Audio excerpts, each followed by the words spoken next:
फारूक साहब, ये कौमी, चूंकि आप इसको कौमी मुफाहमत का नाम दे रहे हैं और इसमें अच्छी खासी जमातें भी ऐसा लग रहा है कि आगे चलकर शामिल होंगी, लेकिन मुल्क की हमारी तीन बड़ी जमातें हैं, मुस्लिम लीग नून, पीपल्स पार्टी और पीटीआई।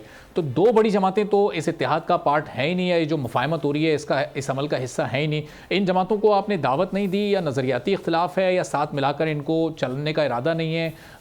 इनको क्यों नहीं आप फिर इसमें शामिल कर रहे हैं, बल्कि इनके खिलाफ आप ये इत्तेहाद कर रहे हैं? अब सिंध का जो अलायंस होने जा रहा है, इलेक्टोरल अलायंस या सीट एडजस्टमेंट, वो तो दरअसल पीपल्स पार्टी के खिलाफ है। देखिए, इलेक्टोरल एडजस्टमेंट तो अब तक एक सीट पे भी नहीं हुआ। अगर इसकी निचली सतह पर एक कमेटी है, उसको हमने इख्तियार दिया कि अगर भाई आप समझते हैं कि कहीं हमारे वोट उनके काम आ सकते हैं, उनके वोट हमें काम आ सकते हैं, तो आप बात कर लें। लेकिन हमने उसको तो अपनी गुफ्तगू का महवर, मरकज और महवर बनाया ही। अच्छा, हमने तो एक और किसी के खिलाफ भी नहीं। पीपल्स पार्टी आज आ जाए ना, मैंने उनको दावत दी है। मैंने उनकी जो यहाँ की क़यादत है, उनसे कहा है कि भाई ये हमने एक आईनी तरमीमी बिल आर्टिकल 140A को हमने जो है इसकी तशरीह की, और एक नया 140A दे रहे हैं हम, जो प्रपोज कर रहे हैं अपने आईनी पैकेज में, आईनी तरमीमी बिल में। और दूसरा 160 कौमी मालियाती कमीशन से मरकज को भी डायरेक्ट पैसा मिले, वफाक को जो मिल रहा है, फिर वहाँ से सूबों को भी डायरेक्ट मिले जो मिल रहा है, बल्दियात को, जिलों को, तहसीलों को भी वहीं से बराह रास्त मिल जाए। इसमें बीच में सूबों को नहीं आना चाहिए।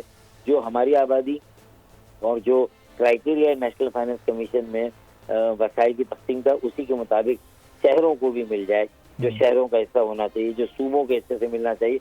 लेकिन प्रोविंशियल फाइनेंस कमीशन को आईनी तहफ़्फ़ुज़ नहीं है, वो मकामी हुकूमत के कानून में है। मकामी हुकूमत का कानून साला खुद 140A की सरीहन नफी करके बनाया गया। सुप्रीम कोर्ट ने भी कहा कि हाँ ये गैर आईनी है, इसको तब्दील करो मियाँ, इसकी जगह एक आइन के मुताबिक आप बनाए जिसमें मालियाती, इंतजामी और सियासी खुद मुख्तारी दी जाए।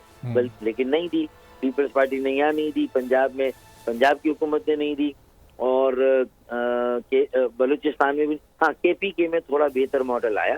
तो पीटीआई से इसलिए बात करने की जरूरत है कि पीटीआई रात को अलापती रही है भाई इतने सालों से, या कुछ नहीं, और बात है यानी जब से बनी कह तो रही है मकामी हुकूमत, मकामी हुकूमत। जो पीपल्स पार्टी को जो आपने दावत दी, वो सिर्फ टीवी टॉक शोज की हद तक, या वो प्रेस कॉन्फ्रेंसेस की हद तक दावत दी, बाज़ाब्ता कोई मुलाकात, कोई सिलसिला इस तरह का शुरू हुआ और आप लोग संजीदा हैं कि वो भी आएँ और आपके साथ चलें? बाज़ाब्ता दिया है, उनकी लीडरशिप को पैगाम दिया उन्हीं के लोगों के जरिए से, और कहा कि सोचें। देखिए, असल में डर ये नहीं कि अगर हमारी इस बात को मानकर आ गए ना, तो वो जो उनके गुब्बारे में जो हवा भरी हुई ना, वो निकल जाएगी। क्योंकि वो तो लाड़काना नवाब शाह में अपनी पीपल्स पार्टी के मेयर को इख्तियार नहीं देना चाहते, वो तो अवाम को कहीं पर भी इख्तियार नहीं देना चाहते। तो कराची तो सौतेली औलाद है उनकी, सौतेली से भी बदतर है उनके साथ जो 15 साल से शुरू हुआ है। लेकिन 15 साल में बता दें कि K4 का मनसूबा क्यों शुरू, 5 मरतबा तो डिजाइन चेंज हुआ, क्योंकि मफादात है ना, मफादात है कि इधर से लाइन जानी चाहिए, वहां से जाने की अब तक यही तय नहीं हो रहा। तो बहरिया टाउन से जाएगी, वहां से जाएगी, ये मसले सारे भाई वहाँ तो वहाँ अवाम की भलाई बेहतरी नहीं है। देखिए, मैं तो कहता हूँ मीडिया के लोग भी इसमें अब आ जाएं, कराची को बचाने के लिए हम सब मिलकर जद्दोजहद करें। आप भी अपना एक आला इख्तियाराती, अपनी खुद एक आला सतह की कमेटी, सीनियर एंकर्स की, सीनियर सहाफियों की बना के हमें बुलाएं और हमारी बात सुने, उन्हें बुलाएं, 15 साल का उनका ऑडिट करें, हमारा करें। हाँ, हमने भी इसलिए डिलीवर नहीं किया कि हमारे पास जो शहरों की सीटें हैं वह इख्तियारी नहीं है, हमारे पास वोट है, मैंडेट है, इख्तियार नहीं। वसीम अख्तर के पास भी नहीं था, तो वसीम भाई को भी चाहिए था कि 3 साल के बाद खैरवाद कह रहे थे, वो बैठे रहे, तो वो गलती हुई, उसकी माफी MKM को हमें मांगनी चाहिए। मैं मानता हूँ इस बात को, तो मैं तो बहुत क्लियर बात करता हूँ, खुली बात करता हूँ। आपके जो वोटर्स या आपके जो सपोर्टर्स हैं, जिस तरह आप क्लेम करते हैं 2018 में आप लोग बहुत सारी सीटें जीते, लेकिन वो आपसे लेकर फिर पीटीआई को दी गई, फिर बाद में आप लोग उनकी हुकूमत में भी शामिल हुए।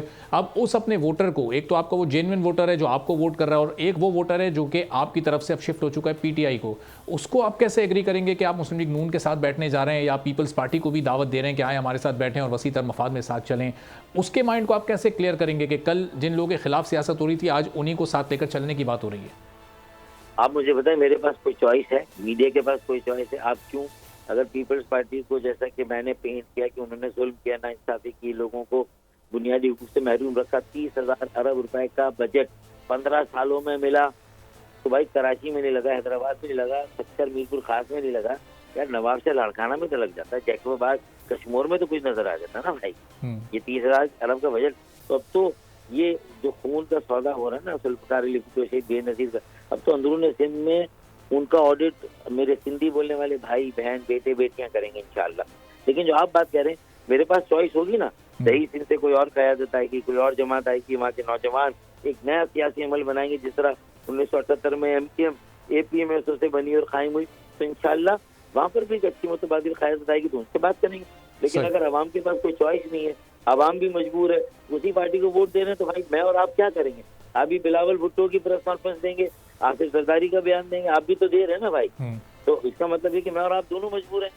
तो जब ऐसी सिचुएशन है तो मेरे पास चॉइस, पंजाब में अगर PMLN आएगी या PTI आएगी, लेकिन जो भी आए, लेकिन मैं समझता हूँ इलेक्शन से पहले कमिट करें अवाम के सामने कि हम सब लोग इस कौम की बेजारी और जो सियासत से वो उनकी दूरी नजर आ रही है, उसको दूर करने के लिए हम अल्लाह रसूल की कसम खाकर कहते हैं कि भाई हम मकामी जिलाई जो खुद मुख्तारी पर जाएंगे, लोगों को बाइख्तियार बनाएंगे, मेयर को बाइख्तियार बनाएंगे, एक एक काउंसलर को जो वार्ड का है, एक एक चेयरमैन जो UC का है, और उसे कहेंगे भाई ये तरक्याती फंड आप लो, सूबाई असेंबली और कौमी असेंबली अब सिर्फ पॉलिसी बनाएगी, फैसले करेगी, रिसर्च करेगी, कानून साजी करेगी, गाइडेंस देगी, हायर एजुकेशन को देखेगी, आला सनतों को देखेगी, छोटी सनतें, और ये सारे काम जो है वो इंटरमीडिएट तक कॉलेजेस और मैट्रिक तक स्कूल, ये 50,000 स्कूल एक वजीर आला वजीर तालीम देख सकता है, अरबाब जहांगीर नहीं देख सकते। बिल्कुल बिल्कुल सही। कहाँ पानी आ रहा है किसी स्कूल में, कहाँ निकासी आपका निज़ाम है, टॉयलेट्स कैसे हैं, क्या है, बच्चों की सेहत कैसी है, टीचर्स कैसे हैं, टीचर आ रहे नहीं आ रहे, नहीं देख सकता। अगर लाड़काना के 2000 स्कूल लाड़काना के मेयर के अंडर में दे दिए जाएंगे, बेटा अब तुम्हारा एहतसाब होगा, वजीर आला का एहतसाब नहीं हो सकता। ठीक है, बिल्कुल सही। बहुत बहुत शुक्रिया डॉक्टर फारूक सत्तार साहब, MKM पाकिस्तान के साथ मौजूद थे, बता रहे थे कि आगे किस मॉडल को लेकर चलना चाह रहे हैं, किस तरह से लोकल गवर्नमेंट को और शहरी हुकूमत को फाल करना है, उसको इख्तियारात भी दिलवाने। अब देखते हैं कि इनकी कोशिश कितनी कामयाब होती है। सब्सक्राइब करें और बेल दबाएं ताकि कोई खबर रह न जाए।